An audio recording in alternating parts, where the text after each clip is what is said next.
Hey guys, it's your girl Kizzy Rock, and yes, Kizzy Rock is my birth given name. Look who I came to see. What's your name? Jennifer. You are so beautiful. So, between you and Mr. Steve, like you guys have like became like the fan favorites. Um, as I told you earlier, so many people are inspired by your story to know that your stroke was what 16 years, were you 15 or 16 years in?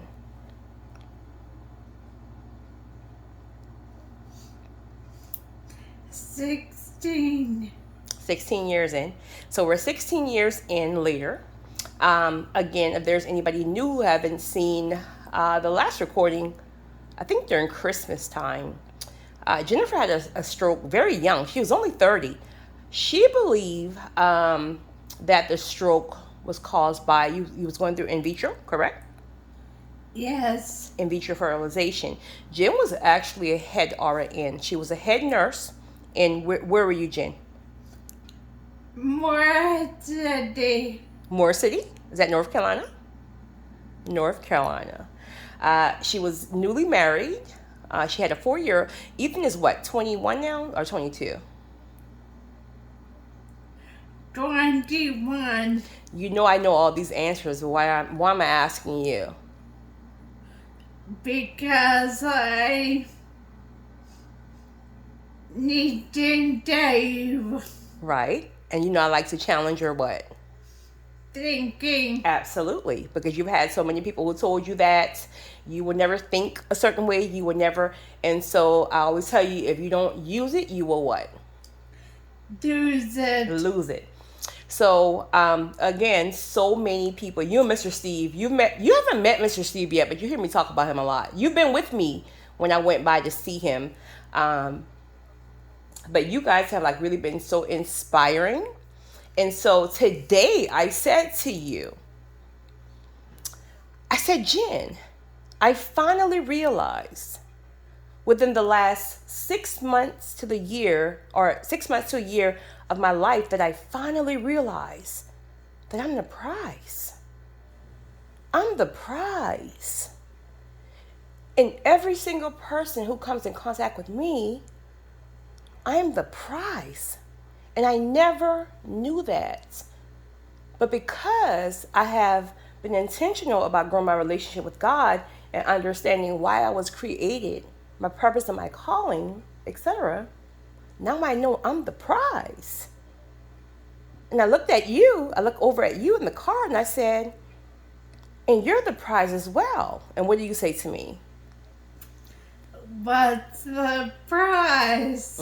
You said, what's the prize? And you also said, what makes you think that I am the prize? Meaning, you really didn't believe it.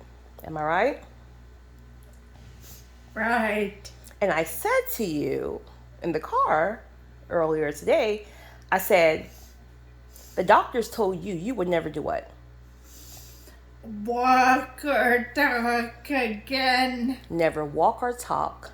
They said you have a very, very small percentage chance of living. And if you did, you would be what? A vegetable. A vegetable. You're now walking, you're talking, you're twerking. You got a whole man. Am I right or wrong?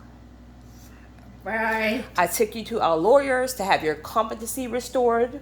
Was it restored? Did you pass the competency test? Yes. So you are the prize. Why are you the prize? It's because you beat the odds. You're the prize because you believed against what everyone said to you. You're the prize because you marched to the beat of your own drums. You're the prize because you're beautiful. You're the prize because you're chosen. You were chosen to stay here. If God wanted you, he could have easily took you out. Everyone said you wouldn't make it. You're here. You're the prize. You're beautiful. You're worthy. You found love again when you thought you would never. But I encouraged you. I stayed on you for 4 years. Even when you wanted to throw me off of the bridge, I always told you, I said, you may not like me now, But one day you will what? Of me. Have I proven myself? Yes. Tell me why. Because you have. Okay. You know, one of the things that you told me, probably a year in me knowing you, and you probably just don't even like realize, but it meant so much to me. And you said to me, something happened. I think I sat you down and showed you some paperwork, and I wasn't even required to legally, but I showed it to you. And I said, hey, I want to show this to you because I know that trust is one of the things that, you know, have been pretty much taken from you. But I want to show this to you. And you looked at me and you said, you don't have to show me that. I trust you. I trust you immensely. That have always stuck with me. Almost 5 years later. What was it about me that allowed me to prove that I was trustworthy when everyone else had failed you?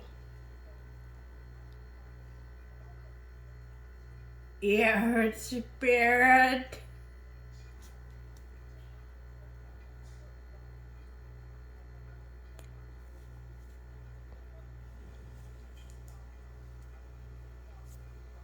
I'm sorry.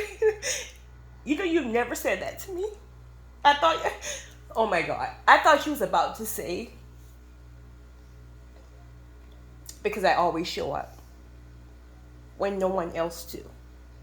When your own family, when your own child, when staff doesn't show up. You always told me that you don't worry because you know I would show up. But you've never, ever in almost 5 years said to me because of my spirit. And that hit me just now because when I met you, you had given up on God because of what happened to you. So for you to say it's my spirit, then that tells me that obviously you now have developed a trust again for God. Is that correct? And even though we've been through hell and back, and no one on the face of this earth will ever understand what you and I have been through together, because at times it was just only you and I and God. But I sacrificed. And I heard what God said to me. He told me it was only me who could get this job done. You had ran everybody away. No agency would touch you. But he told me if I sacrificed, he told me it would be hard, but that you would get to this point.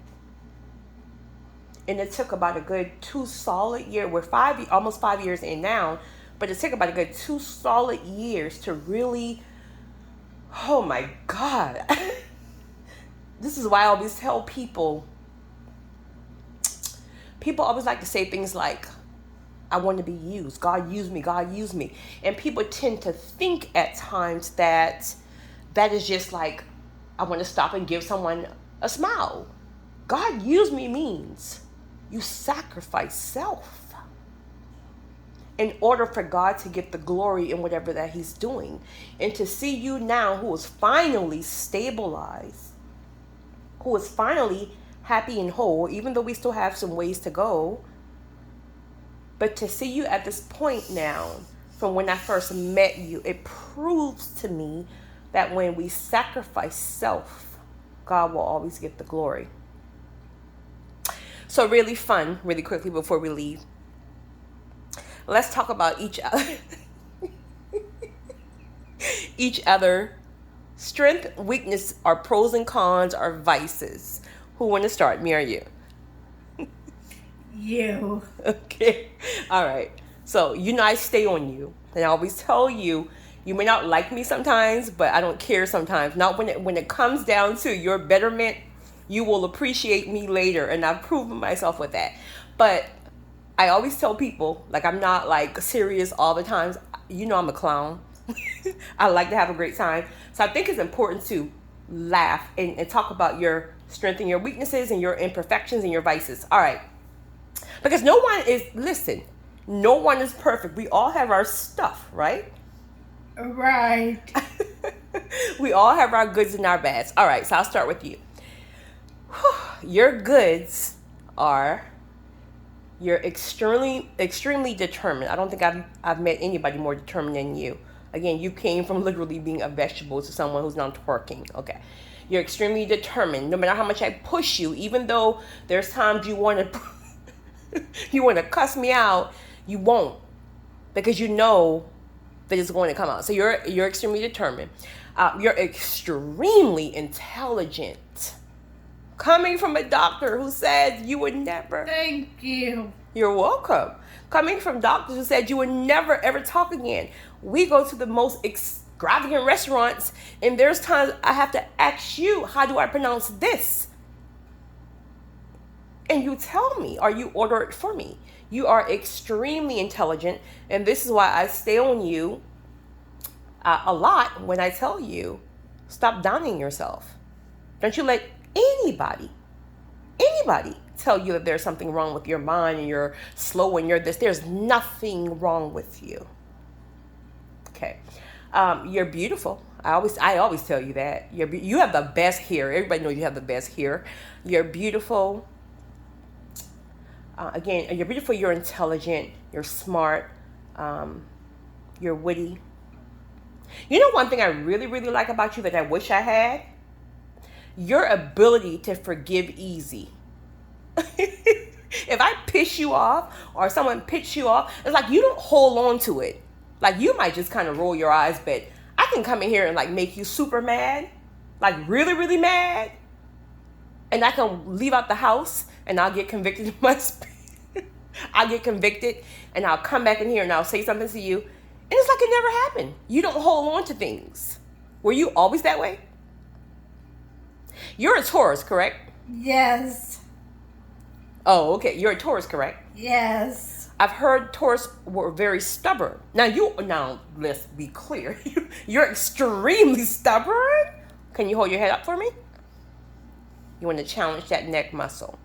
You're extremely stubborn, but you don't hold grudges. So I assume that being stubborn means hold grudges, but I guess that's not what that means. I don't know, because you don't hold grudges, but you're stubborn. If you don't want to do something, you're not going to do it. I don't care who tries to convince you, you are not going to do it. You are extremely stubborn. I don't care if I beg you to do it. I don't care if I try to persuade you to do it. You are not going to do it. You are stubborn. All right, let's go to your vices. Your vices, you're stubborn. Your vices are you're stubborn. Another vice is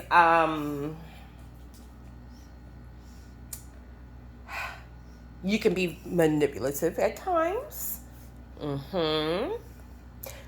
You say it's not intentional, but it may not be, but it is what it is. Again, we all have our strengths and our weaknesses. We all have our vices. But you can be manipulative or attempt to be manipulative. You know you can't manipulate me, right? I'm just, girl, too wise up over here. So that's all I have. Okay, can you tell me about my strength? Because I already know you got a whole list of weakness for me. You're beautiful. Thank you. You are as well. And you looking at me with no makeup on. You're smart. Thank you.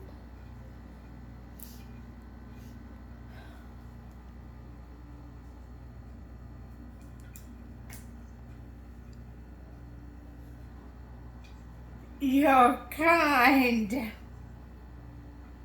Thank you. You're compassionate. Very, sometimes overly compassionate.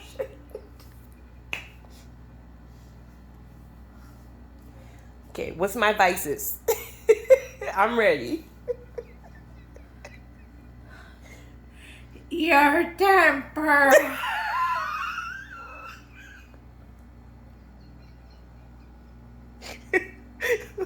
Okay, what else?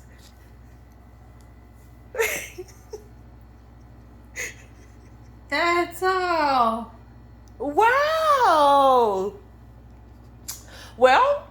You know what? You know, I've always been honest with you and with anybody in my life. What do I always say? The one thing is I'm learning to say, okay, for a long time I've been saying I don't have patience, right? I always say that. And I don't, but what I'm learning and what I'm also teaching you is we have to be careful about what we say. So now I tend to say that patience is not my strong point, and because I am getting, now you must be honest, am I getting, at least getting better a little bit of patience? Because I'm telling you, I'm getting better. So now what I say is this: patience is not my strong point, but I'm getting better. And the more I say that daily, then I realize, like, you know what? Oh my goodness. So you say my temper, but really my temper is from patience. Because like you said, I'm kind, I'm sweet, I'm all these things. Everybody always say this. But if I'm put in an environment or a situation where it tests me, then yes, my patience dwindle. And when my patience dwindle, then so do my temper. But speaking of that, I forgot to say this. You know, one thing that I love about you, and there's two people in my life, and you're the third. You know, one thing I really, really love that I forgot to say about your strength? What? You don't pay me no goddamn attention. You don't pay me no attention. Listen, I try to explain to people, if you know me, the first thing I say is, listen, if I'm having a moment, 99% of the time, it's not about you. Sometimes it's about you, but it's not about you. So if I'm having a moment, don't pay me any attention. How many times have I lost my patience or my temper, and how many minutes later I'm right back? A lot. I can have a moment with you because you pissed me off about something, and 5 minutes later, because I got convicted or maybe I feel bad, and I was like, oh my God, okay, that was really not even about Jen, Kizzy. Oh, just get it together, Kizzy, and I'll come back here.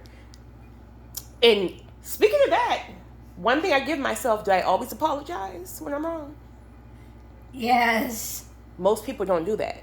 So I will come to you. I'm not the person going to just bring, like, okay, everybody knows Starbucks is your thing. I'm not just going to come and bring you Starbucks and say, here's Starbucks, and assume you're going to forgive me. No. I'm going to bring you Starbucks, and I may not. And I'm going to look you in your eyes, and I'm going to say, listen, I messed up. Your girl messed up. I apologize. Please forgive me. I got a lot on my shoulder you will never understand because you don't. But there's no excuse. Do I always say that? And I mean that. But there's no, and I mean that there's no excuse.